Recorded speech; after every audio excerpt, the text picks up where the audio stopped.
you become an entrepreneur, it requires 100% of you healthy and whole.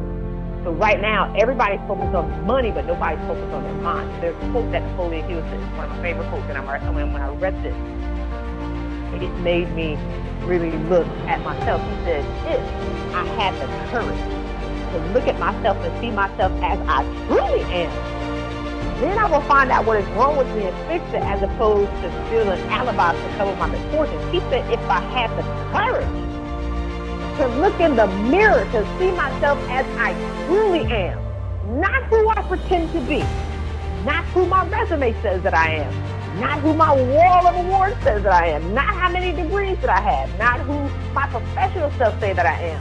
If I could have the courage to look in the mirror and see myself as I truly am, then I will find out what is wrong with me and fix it. So the challenge that people are having today is, and it's an unpopular faith, is life has now forced them to slow down and stop, and now they can look in the mirror and see themselves as they truly are. And if you don't like it, now is the time to change.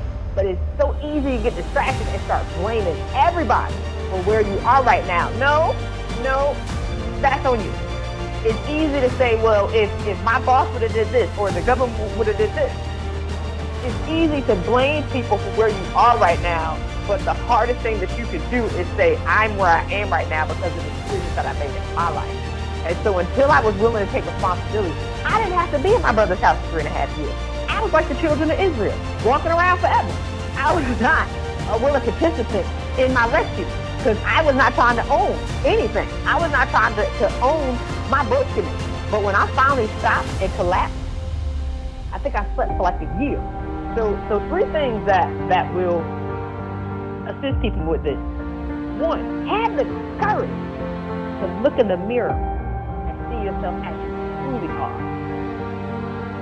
We create our circumstances and do something to fix it. So instead of watching cat videos and Netflix and chilling and watching all these movies, I was watching Les Brown, read books from Napoleon Hill, William George Jordan. Like, I've read books, As a Man Thinketh, The Strangest Secret. I've listened to The Strangest Secret, I promise you, over 7,000 times. I've read The Science of Getting Rich 10 times, but I've listened to it over 1,000 times. So I was transforming, be transformed by the renewing of your mind. I needed to renew my mind because although I had a good life, because I had a great career, and although I was offered good stuff, I did something wrong. I built my house on sand. I did not build my house on rock.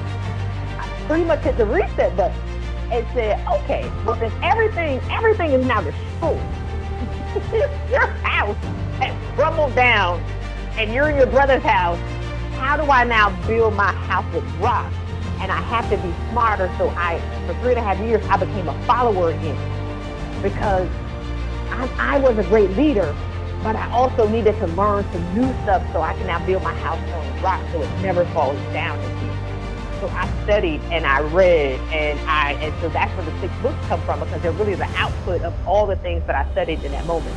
So go outside and walk if you can. Dance in the rain if you can.